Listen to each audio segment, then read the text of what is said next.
Raiz da insegurança. Não! A raiz da baixa autoestima. Essa é a nossa live. É que a insegurança é uma dessas raízes. Vamos conversar. Vocês estão bem? Hoje é a nossa prometida live sobre a raiz da baixa autoestima do homem gay. Pra gente poder conversar sobre de onde vem essa percepção que a gente tem da gente mesmo. Essa semana eu fiz umas provocações falando um pouco sobre como a gente vê o nosso próprio corpo, o nosso pau e o modo como a gente se apresenta para o outro. E muitos de vocês falaram dessa percepção de uma autoestima meio baixa, meio negócio não tá muito bom para vocês. Então eu achei que valia a pena fazer uma live, principalmente pra gente poder conversar disso aqui, ó. Tete a tete, vocês poderem me mandar perguntas. Tô vendo vários de vocês entrando. Sejam bem-vindos. Vamos lá. Para começar, vou fazer uma coisa que é o quê? Que eu não faço muito aqui, que é me apresentar para vocês. Sou Caio Graneiro, eu sou psicólogo, sou sexólogo também, e eu gasto a minha energia, a minha vida para ajudar você, homem gay, a ser um homem mais autêntico, mais seguro, mais bem resolvido com a sua sexualidade e com a sua vida. Muitas vezes eu falo que eu tenho muitas pós-graduações e tal, mas eu não conto muito pra vocês, né? Pois é, vou contar. Eu sou formado no Mackenzie, em psicologia, fiz ali no final do meu curso os meus estágios e as minhas optativas todas voltadas à clínica, mas eu comecei a estudar sexualidade lá atrás na minha iniciação científica. Vocês não sabem, mas a minha primeira iniciação científica foi sobre o cérebro do homem gay, para saber se tinha diferença entre o cérebro do homem gay e o cérebro do homem hétero. Bom, depois eu fiz uma formação em sexualidade, depois eu fiz 2 formações pela PUC, uma em neurociências e outra em psicanálise, e também fiz uma formação internacional na Bélgica em existencialismo. Ou seja, as coisas que eu trago aqui para conversar com vocês não são das vozes da minha cabeça. Esse rostinho aqui já tem 4 pós-graduações, sou um psicólogo que gosta de estudar. Bom, vamos lá, vamos pro tema da nossa live, né? Vamos começar a falar então da raiz da baixa autoestima. Ó, já vi que tem perguntinhas chegando. Vamos lá, acho que eu queria começar, deixa eu ver já. Você é maravilhoso por trazer esse tema. Obrigado, Lucas Barros. Vamos lá, depois eu vejo o que vocês estão falando, que senão eu vou me perder aqui. Bom, o que é importante que vocês entendam? Que a autoestima, ela é um nome que a gente dá para uma experiência multifatorial. O que eu quero dizer com isso? Que a autoestima não é de uma coisa só, sabe? A autoestima é como eu me vejo. É também. Mas a autoestima também é como eu acho que eu sou percebido por quem está à minha volta. A autoestima também tem a ver com o meu senso de pertencimento e de valor. O quanto eu sou valioso para mim e para o outro. E tem um BO com a autoestima que ninguém conta pra gente, que é o seguinte. A autoestima é algo produzido a partir do olhar do outro por nós. Então, ninguém tem uma autoestima colada na sua própria experiência pessoal do nada. Tipo, eu nasci com uma autoestima boa. Não. Por quê? Porque o modo como você vai se enxergar vai estar diretamente relacionado com o modo como você foi visto por aqueles que te receberam assim que você nasceu. Qual que é o BO disso para nós, homens gays? É que, de modo geral, a gente foi visto desde pequenininho por uma sociedade e por um pai e por uma mãe, em sua maioria héteros, que não tinham um olhar positivo, afetuoso, cuidadoso para nossa particularidade, para o modo como a gente ia se desenvolvendo como meninos gays. Tem uma coisa interessante aqui, né? Às vezes você pode dizer, puta, mas meu pai era viado também, meu pai era gay. Pois é, mas o mais importante aqui é, ele estava bem com a sexualidade dele? Muitas vezes a gente, além de ter tido pais heterossexuais, a gente tinha um pai ou uma mãe que era ali uma pessoa LGBT, mas que ela própria estava confusa com as próprias questões dela. Ou seja, que não tinha como apresentar pra gente um mundo que era acolhedor pra gente, pras nossas coisas. E aí que a nossa autoestima, ela depende do modo como a gente vai ser recebido no mundo. Se o meu pai e a minha mãe olham para mim, meus professores, a minha família, eles olham para mim com valor, fazendo com que eu acredite que eu sou importante, que a minha opinião, o modo como eu me visto, o modo como eu mexo o meu corpo, o modo como eu olho com alegria ou com prazer para aquilo ou para aquilo outro.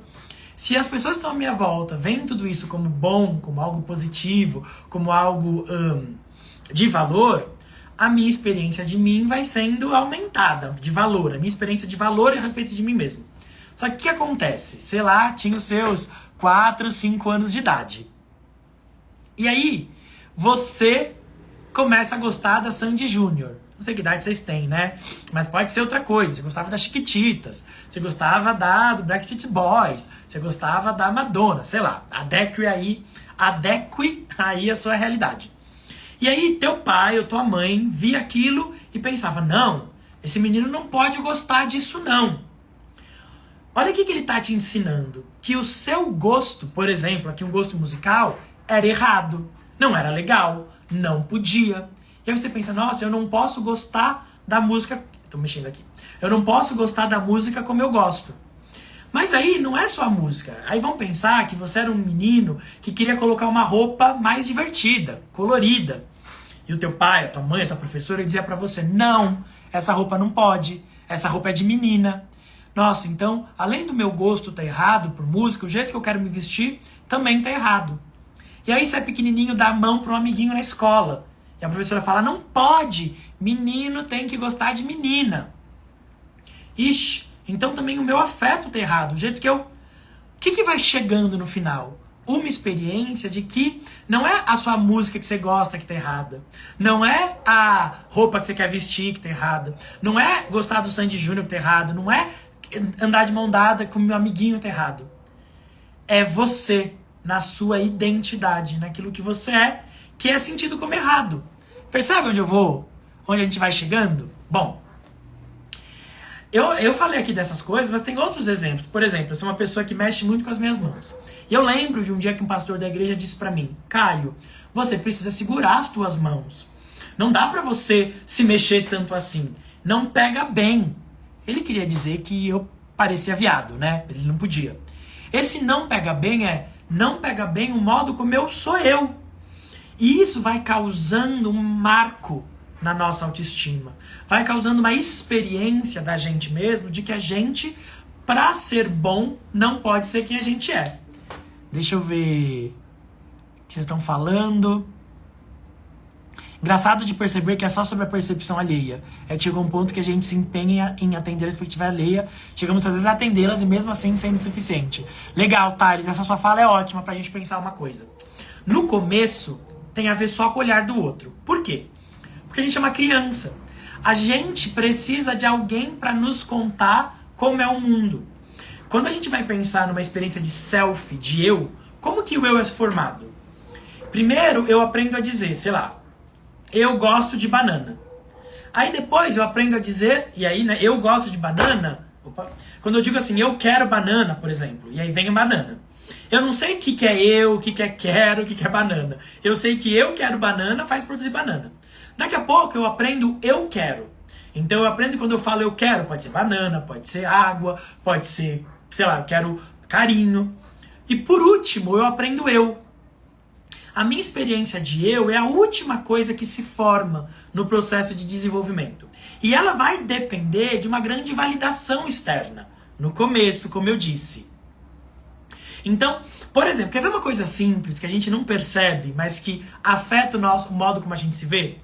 Se eu viro pra minha mãe e falo assim, mãe, tô com frio. Frio é uma coisa que acontece dentro de mim. E vamos pensar que eu tenha frio mesmo, eu esteja com frio. E aí minha mãe fale pra mim, para menino, tá calor. O que ela tá me ensinando? Ela tá me ensinando que eu não devo ficar sob controle, eu não devo dar atenção para aquilo que acontece dentro de mim.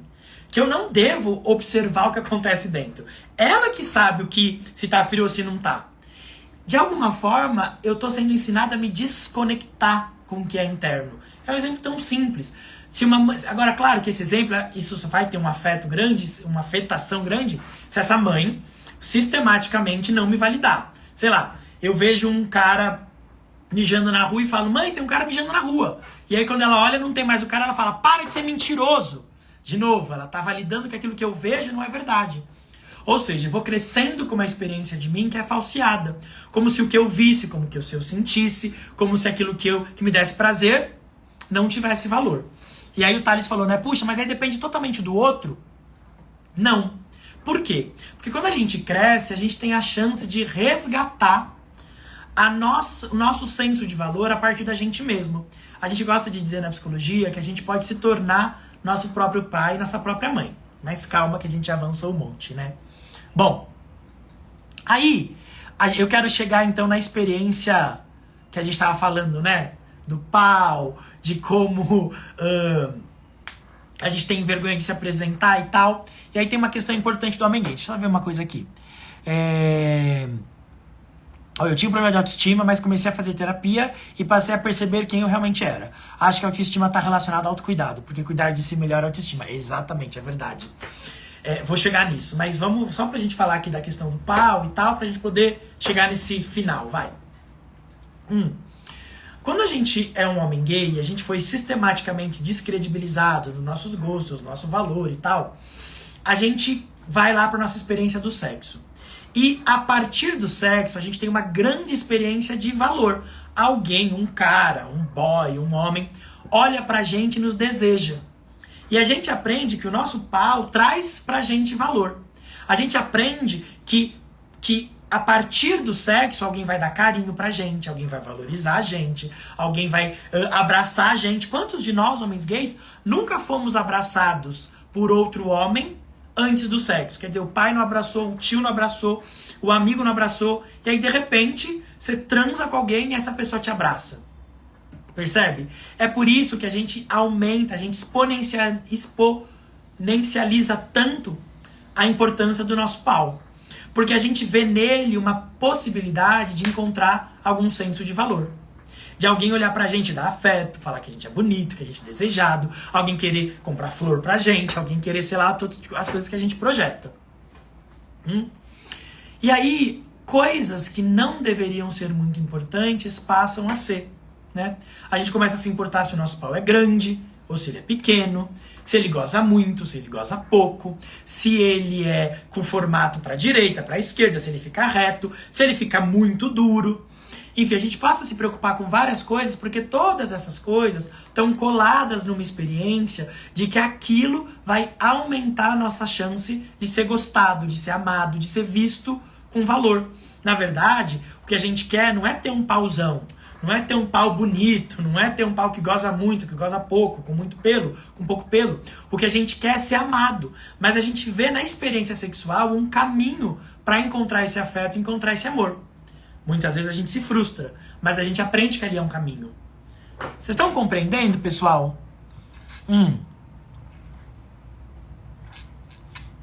Bom, vamos lá. E aí, eu tô falando da raiz da baixa autoestima, né? Então, o problema é que depois disso, às vezes a gente tem uma experiência boa, né, a partir do nosso sexo, que a gente vai pro mundo. E a gente espera que esses outros homens ou que essas outras pessoas validem a gente.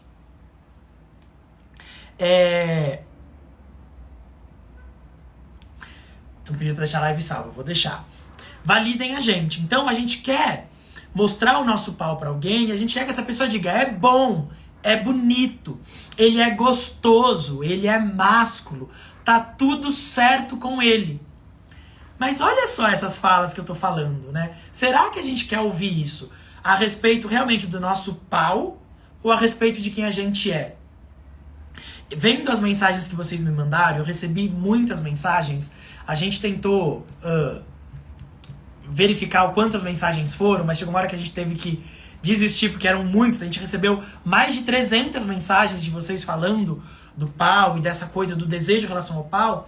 E se a gente tirasse a palavra pau e colocasse a palavra eu, a gente perceberia que essa busca em relação à aprovação do pau tinha de verdade uma ligação com uma busca de aprovação de eu. Então a pessoa diz assim, ó, eu quero ser bonito, quer dizer, eu quero que meu pau seja bonito. Será que o meu pau é másculo? Será que eu sou másculo? Será que o meu pau é forte o suficiente? Será que eu sou forte o suficiente? Será que tá tudo certo com o meu pau? Será que tá tudo certo comigo? Será que se eu mostrar o meu pau pras pessoas, elas vão aprovar pros caras? Eles vão gostar? Será que se eu me mostrar pros caras, eles vão gostar? Ah, meu pau é meio torto. Eu me sinto meio torto. Meu pau não é grande o suficiente. Eu me sinto pequeno.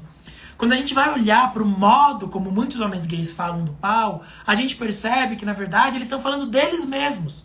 Porque aquele pau é um lugar, um espaço de projeção, né?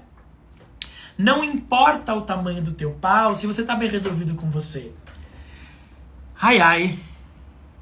Tô falando um monte aqui, eu queria saber tudo o que vocês estão falando.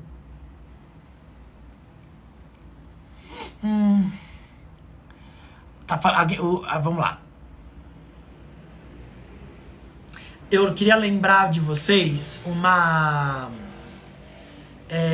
alguém falou, não é só o pau, é a bunda, é o peito. É verdade, né? A gente pode projetar isso em qualquer lugar.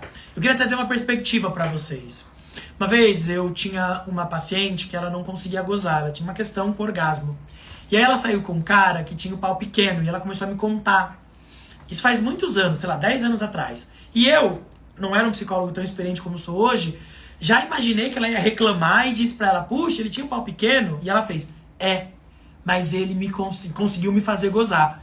Eu fiquei surpreso, porque ela disse, o pau dele era pequeno, mas ele sabia usar o dedo, como ninguém. Ninguém nunca me tocou com o dedo como ele me tocou. Corta pra um ano depois, ela casando com esse cara. Olha que interessante. Esse cara podia estar lá lamentando o tamanho do pau dele, que ele era pequeno, que não era bom, que não dava pra satisfazer ninguém. Mas ao invés de fazer isso, ele aprendeu a usar aquilo que ele tinha como potência.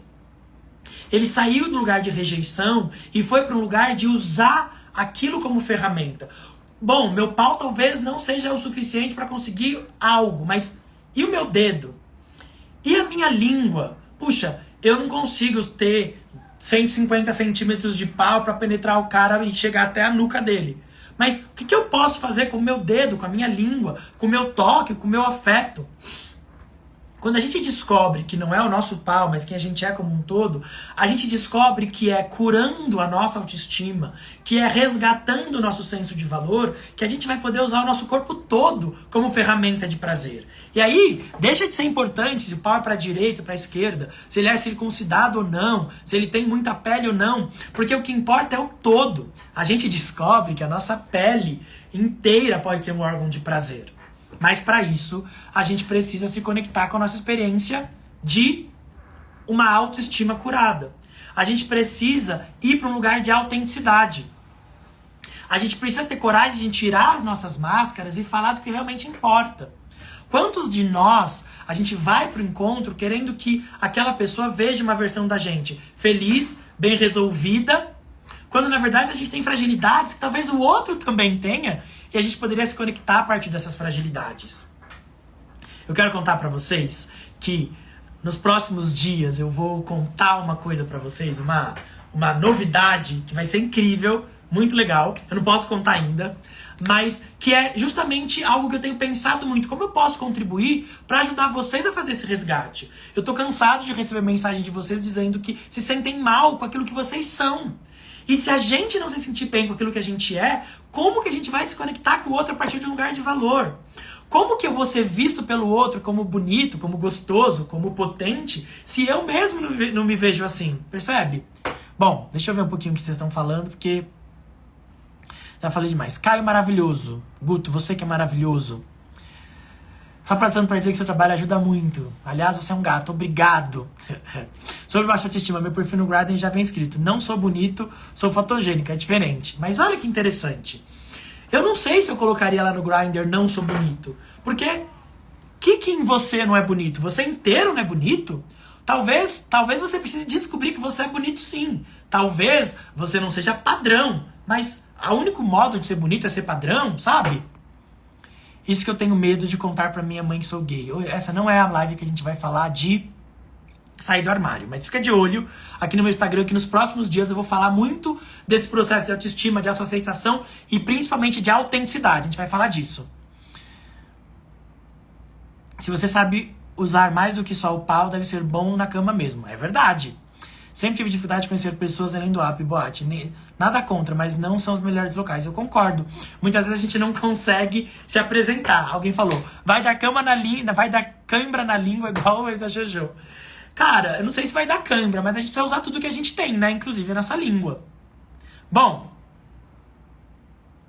captar livros no rolê, complica tudo, complica mesmo. Caio, namora há mais de 8 meses com um cara que não deixa beijar ele, só gosta de carinho e abraço. Ele é uma pessoa linda, porém tem uma homofobia internalizada muito grande. Como eu posso ajudar? Você pode ajudar mandando ele me seguir, começando a se revisitar e pensar o que nele ainda não aceita uma experiência completa. O nome que você deu é bom mesmo. Homofobia internalizada, né? Caio, como fazer para ressignificar essa crença, sentimento, quando ela parece ser a base que a gente opera? Ótima pergunta. Quem que fez a pergunta? Vini, essa pergunta foi maravilhosa. Existem vários passos para ressignificar.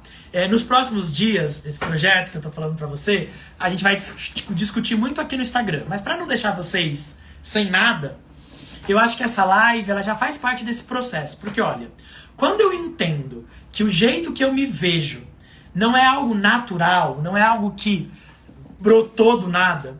Quando eu percebo que o olhar da minha mãe, do meu pai, dos meus professores, das pessoas que me cercam, produziram o meu senso de valor e produziu o modo como eu me vejo, eu passo a me autorizar, a me permitir, a questionar se aquilo que eu aprendi realmente é correto. Eu falava com meu namorado antes de começar essa live. Cara, às vezes a gente critica o nosso pai, acha nosso pai um idiota, um escroto. Nossa mãe, uma pessoa que parou no tempo, que não tem muita inteligência, sei lá. Mas a gente carrega o olhar deles, as moralidades deles. A gente precisa pensar, puta, será que a minha professora, lá do ensino infantil, ela era a melhor pessoa para me dizer o que podia e o que não podia? Como eu podia ou não mexer o meu corpo? Eu acho que o primeiro passo, se eu pudesse dizer, é a gente começar a questionar que valores que eu carrego comigo. Sabe quando a gente fala assim, eu não gosto de dançar. Não existe ninguém que não goste de dançar lá na infância. Toda criança gosta de dançar. Mas talvez a gente tenha sido oprimida no nosso corpo. Então, para eu te responder, o primeiro passo mais importante é poder descobrir de onde isso tudo vem, né? E, então, aprendizado, aprender de forma ativa para poder começar a ressignificar. Mas tem muitas outras coisas que a gente pode fazer. A live de hoje era para falar muito da raiz desse problema, né? E eu acho que fica claro para vocês que isso começa lá atrás e começa com o olhar do outro que é torto pra gente. E aí, a gente acaba projetando em partes, por exemplo, do nosso corpo, e a gente acha que o que falta na gente é algo específico. É o pau, é o tamanho, é a altura, quando na verdade essa é uma experiência muito anterior. Bom, quero contar pra vocês que a gente vai ter essa novidade que tá pra chegar. Então, ativa o sininho lá no meu Instagram pra você receber as novidades que a gente vai ter. Domingo eu vou lançar um vídeo que é um manifesto muito legal, então fica de olho, porque nos próximos dias a gente vai ter outras lives como essa e eu tenho coisas muito legais pra contar pra vocês, certo? Eu não vou mais me estender muito mais, a ideia era fazer uma live mais curtinha pra falar com vocês sobre tudo isso. A gente vai ter algo de graça pra vocês. Eu fiz vários eventos pagos nos últimos meses. Eu tava sentindo falta de fazer alguma coisa que pudesse trocar com todo mundo. Então a gente tá montando uma coisa que vai ser de graça. Fica de olho pra você não perder. Vocês já sabem como funciona geralmente, né? Eu faço uma aula mais longa, gratuita, e depois eu começo a cobrar por ela. Então é importante vocês poderem assistir ela ao vivo. Eu vou começar a falar de forma mais clara a partir do domingo. Bom, vamos lá. Você é um docinho lindo. Obrigado. Meu pai nunca aceitou meu jeito e invalidou a infância toda. Hoje tenho problemas de autoestima. Caião, seu nome é igual ao meu, né? Eu sei como é isso, mas é importante que você saiba. A partir de perceber que a tua experiência de valor tá colada no modo como ele te viu, você pode restaurar e ressignificar isso. Trata na terapia essa baixa autoestima e não tá resolvendo. Pinheiro, uma pergunta importante. Você já falou de forma clara com o teu terapeuta, por exemplo, sobre o teu pau? Cara, que pergunta estranha. Vocês sabem, né, que eu tenho o Instituto Caio Graneiro, onde eu tenho muitos psicólogos, que eu treino eles. E eu sempre falo para meus psicólogos, vocês, psicólogos, se vocês vão conversar com o homem gay, se vocês vão atender homens gays, se vocês vão tratar homens gays, vocês precisam falar com eles de forma clara. Como que é o teu pau? Qual que é o formato dele?